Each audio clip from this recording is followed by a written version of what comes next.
Guys, welcome back to Queens Creation YouTube channel. ಈ ರೀತಿ beautiful ಆಗಿರೋ ಫೋಟೋ ಎಡಿಟಿಂಗ್ ನೀವು ಮಾಡಬೇಕಾ? ಹಾಗಿದ್ರೆ ಈ ಕೂಡಲೇ ನನ್ನ ಚಾನಲ್ನ ಸಬ್ಸ್ಕ್ರೈಬ್ ಮಾಡ್ಕೊಳ್ಳಿ, ಹಾಗೆ ಪಕ್ಕದಲ್ಲಿರೋ ಬೆಲ್ ಐಕನ್ನ ಕ್ಲಿಕ್ ಮಾಡಿ. ಹಾಗಿದ್ರೆ ಟೈಮ್ ವೇಸ್ಟ್ ಮಾಡದೆ ಬನ್ನಿ ವಿಡಿಯೋನ ಸ್ಟಾರ್ಟ್ ಮಾಡೋಣ. ಫಸ್ಟ್ ಪಿಕ್ಸೈಟ್ ಆ್ಯಪ್ನ ಓಪನ್ ಮಾಡ್ಕೊಳ್ಳಿ. ನೆಕ್ಸ್ಟ್ ಪ್ಲಸ್ ಸೈನ್ ಮೇಲೆ ಕ್ಲಿಕ್ ಮಾಡಿಕೊಂಡು ಎಡಿಟಿಯ ಫೋಟೋ ಮೇಲೆ ಸೆಲೆಕ್ಟ್ ಮಾಡ್ಕೋಬೇಕಾಗುತ್ತೆ. ನೆಕ್ಸ್ಟ್ ಇಲ್ಲಿ ಬ್ಯಾಕ್ಗ್ರೌಂಡ್ನ ಸೆಲೆಕ್ಟ್ ಮಾಡ್ಕೋಬೇಕಾಗುತ್ತೆ. ಸೊ ನಾನು ಇಲ್ಲಿ ವೈಟ್ ಕಲರ್ನ ಚೂಸ್ ಮಾಡ್ಕೋತಿದ್ದೀನಿ.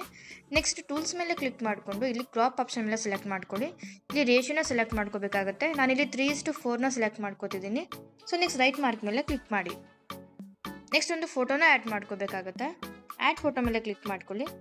ನಿಮಗೆ ಯಾವ ಫೋಟೋ ಬೇಕು ಅದನ್ನು ಸೆಲೆಕ್ಟ್ ಮಾಡ್ಕೊಳ್ಳಿ. ನೆಕ್ಸ್ಟ್ ಆ್ಯಡ್ ಮೇಲೆ ಕ್ಲಿಕ್ ಮಾಡ್ಕೊಳ್ಳಿ. ನೆಕ್ಸ್ಟ್ ಸೈಜ್ನ ಈ ರೀತಿ ಇನ್ಕ್ರೀಸ್ ಮಾಡ್ಕೊಳ್ಳಿ. ರಿಮೂವ್ ಬೀಜ ಮೇಲೆ ಕ್ಲಿಕ್ ಮಾಡಿಕೊಂಡು ಬ್ಯಾಕ್ಗ್ರೌಂಡ್ನ ರಿಮೂವ್ ಮಾಡ್ಕೊಳ್ಳೋಣ. ನೆಕ್ಸ್ಟ್ ಇಲ್ಲಿ ಕಾಣ್ತಿರೋ ಎಫೆಕ್ಟ್ಸ್ ಮೇಲೆ ಕ್ಲಿಕ್ ಮಾಡಿಕೊಂಡು ಬ್ಲ್ಯಾಕ್ ಆ್ಯಂಡ್ ವೈಟ್ಗೆ ಸೆಲೆಕ್ಟ್ ಮಾಡ್ಕೋಬೇಕಾಗುತ್ತೆ.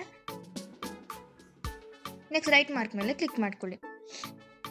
ನೆಕ್ಸ್ಟ್ ಒಂದು ಟೆಕ್ಸ್ಟ್ ಆ್ಯಡ್ ಮಾಡೋಣ. ಟೆಕ್ಸ್ಟ್ ಮೇಲೆ ಕ್ಲಿಕ್ ಮಾಡಿಕೊಂಡು ಇಲ್ಲಿ ನೀವು ನೇಮ್ ಆದರೂ ಆ್ಯಡ್ ಮಾಡ್ಕೊಬೋದು. ನಾನಿಲ್ಲಿ ಕ್ವೀನ್ ಅಂತ ಟೈಪ್ ಮಾಡ್ಕೊತಿದ್ದೀನಿ. ಈ ರೀತಿಯೇ ಟೈಪ್ ಮಾಡ್ಕೋಬೇಕಾಗುತ್ತೆ. ಸೊ ನೆಕ್ಸ್ಟ್ ರೈಟ್ ಮಾರ್ಕ್ ಮೇಲೆ ಕ್ಲಿಕ್ ಮಾಡ್ಕೊಳ್ಳಿ. ಸೈಜ್ನ ಈ ರೀತಿ ಡಿಕ್ರೀಸ್ ಮಾಡ್ಕೊಳ್ಳೋಣ.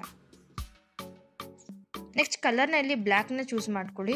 ಸ್ಟ್ರೋಕ್ ನಾವಿಲ್ಲಿ ವೈಟ್ ಕಲರ್ನ ಸೆಲೆಕ್ಟ್ ಮಾಡ್ಕೋಬೇಕಾಗತ್ತೆ.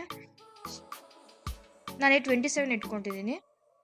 ನೆಕ್ಸ್ಟ್ ಟೆಕ್ಸ್ಟ್ ಮೇಲೆ ಕ್ಲಿಕ್ ಮಾಡಿಕೊಂಡು ಈ ರೀತಿ ಸೈಜ್ನ ಇನ್ಕ್ರೀಸ್ ಮಾಡಿಕೊಂಡು ರೈಟ್ ಸೈಡ್ಗೆ ಈ ರೀತಿ ಪ್ಲೇಸ್ ಮಾಡಬೇಕಾಗುತ್ತೆ.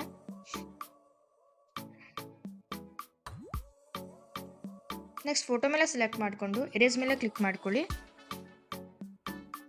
ಎರೇಸ್ ಮೇಲೆ ಕ್ಲಿಕ್ ಮಾಡಿಕೊಂಡು ಈ ರೀತಿ ಎಕ್ಸ್ಟ್ರಾ ಪಾರ್ಟ್ನ ಎರೇಸ್ ಮಾಡ್ಕೋಬೇಕಾಗತ್ತೆ.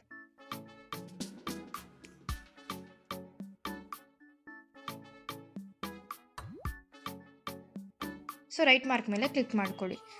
ನೆಕ್ಸ್ಟ್ ಮತ್ತೆ ಆ್ಯಡ್ ಫೋಟೋ ಮೇಲೆ ಸೆಲೆಕ್ಟ್ ಮಾಡ್ಕೊಳ್ಳಿ. ಮತ್ತೆ ಸೇಮ್ ಇಮೇಜ್ನ ಆ್ಯಡ್ ಮಾಡ್ಕೋಬೇಕಾಗುತ್ತೆ. ಆ್ಯಡ್ ಮೇಲೆ ಕ್ಲಿಕ್ ಮಾಡ್ಕೊಳ್ಳಿ.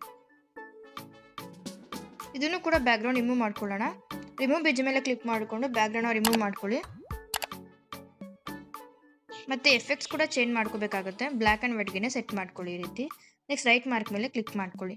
ನೆಕ್ಸ್ಟ್ ಈ ರೀತಿ ಒಪಾಸಿಟಿನ ಡಿಕ್ರೀಸ್ ಮಾಡಿಕೊಂಡು ಫಸ್ಟ್ ಒನ್ ಆ್ಯಡ್ ಮಾಡಿರೋ ಫೋಟೋ ಮತ್ತು ಇದು ಕೂಡ ಸೇಮ್ ರೇಷಿಯೋಲಿ ಇರಬೇಕು. ಸರಿ ಇದ್ದರೆ ಮತ್ತೆ ಒಪಾಸಿಟಿನ ಇನ್ಕ್ರೀಸ್ ಮಾಡ್ಕೋಬೇಕಾಗುತ್ತೆ. ನೆಕ್ಸ್ಟ್ ಫೋಟೋ ಮೇಲೆ ಕ್ಲಿಕ್ ಮಾಡಿಕೊಂಡು ಬ್ಲೆಂಡ್ ಮೇಲೆ ಕ್ಲಿಕ್ ಮಾಡ್ಕೊಳ್ಳಿ. ಇಲ್ಲಿ ಕಂಟ್ರೋಲ್ ಲೈಟ್ ಆ್ಯಂಡ್ ಆಪ್ಷನ್ ಮೇಲೆ ಕ್ಲಿಕ್ ಮಾಡಿಕೊಂಡು ಎರೇಸ್ ಮೇಲೆ ಕ್ಲಿಕ್ ಮಾಡ್ಕೊಳ್ಳಿ. ನೆಕ್ಸ್ಟ್ ಇನ್ವರ್ಟ್ ಮೇಲೆ ಕ್ಲಿಕ್ ಮಾಡ್ಕೋಬೇಕಾಗುತ್ತೆ. ಇನ್ವರ್ಟ್ ಮೇಲೆ ಕ್ಲಿಕ್ ಮಾಡಿಕೊಂಡು ರೀಸ್ಟೋರ್ ಅಂತ ಆಪ್ಷನ್ ಕಾಣ್ತಿದೆ ಅಲ್ವಾ, ಸೆಲೆಕ್ಟ್ ಮಾಡಿಕೊಂಡು ಟೆಕ್ಸ್ಟ್ ಮೇಲೆ ಕಾಣ್ತಿರೋ ಇದು ಬ್ಲ್ಯಾಕ್ ಇಮೇಜ್ನ ಈ ರೀತಿ ರೀಸ್ಟೋರ್ ಮಾಡ್ಕೋಬೇಕಾಗತ್ತೆ.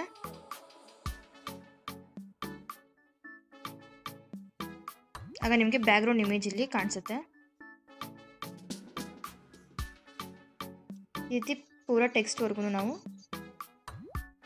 ಎರೇಸ್ ಮಾಡ್ಕೋಬೇಕಾಗತ್ತೆ. ಇವಾಗ ನಿಮಗೆ ಈ ರೀತಿ ಇಮೇಜ್ ಕಾಣಿಸುತ್ತೆ. ಸೊ ನೆಕ್ಸ್ಟ್ ರೈಟ್ ಮಾರ್ಕ್ ಮೇಲೆ ಕ್ಲಿಕ್ ಮಾಡ್ಕೊಳ್ಳಿ. ಆಲ್ಮೋಸ್ಟ್ ಇಮೇಜ್ ರೆಡಿ ಆಗಿದೆ. ಸೊ ನೆಕ್ಸ್ಟ್ ಟೂಲ್ಸ್ ಮೇಲೆ ಕ್ಲಿಕ್ ಮಾಡಿಕೊಂಡು ಅಡ್ಜಸ್ಟ್ ಮೇಲೆ ಸೆಲೆಕ್ಟ್ ಮಾಡಿಕೊಂಡು ಇಲ್ಲಿ ಕ್ಲಾರಿಟಿನ ನಾವು ಈ ರೀತಿ ಇನ್ಕ್ರೀಸ್ ಮಾಡ್ಕೊಳ್ಳೋಣ. ಮತ್ತು ಎರೇಸ್ ಮೇಲೆ ಕ್ಲಿಕ್ ಮಾಡಿಕೊಂಡು ಫೇಸ್ನ ಸ್ವಲ್ಪ ಈ ರೀತಿ ಎರೇಸ್ ಮಾಡ್ಕೋಬೇಕಾಗತ್ತೆ. ಸೊ ನೆಕ್ಸ್ಟ್ ರೈಟ್ ಮಾರ್ಕ್ ಮೇಲೆ ಕ್ಲಿಕ್ ಮಾಡ್ಕೊಳ್ಳಿ. ಫೈನಲ್ ಆಗಿ ನಿಮಗೆ ಈ ರೀತಿ ಬ್ಯೂಟಿಫುಲ್ ಆಗಿರೋ ಫೋಟೋ ರೆಡಿ ಆಗಿದೆ. ಸೊ ನೆಕ್ಸ್ಟ್ ಇನ್ನು ಸೇವ್ ಮಾಡ್ಕೋಬೇಕಾಗತ್ತೆ. ಈ ವಿಡಿಯೋ ನಿಮಗೆ ಇಷ್ಟ ಆಗಿದ್ರೆ ಈ ಕೂಡಲೇ ಲೈಕ್ ಮಾಡಿ, ಶೇರ್ ಮಾಡಿ ಹಾಗೂ ಸಬ್ಸ್ಕ್ರೈಬ್ ಮಾಡ್ಕೊಳ್ಳಿ. Thanks for watching.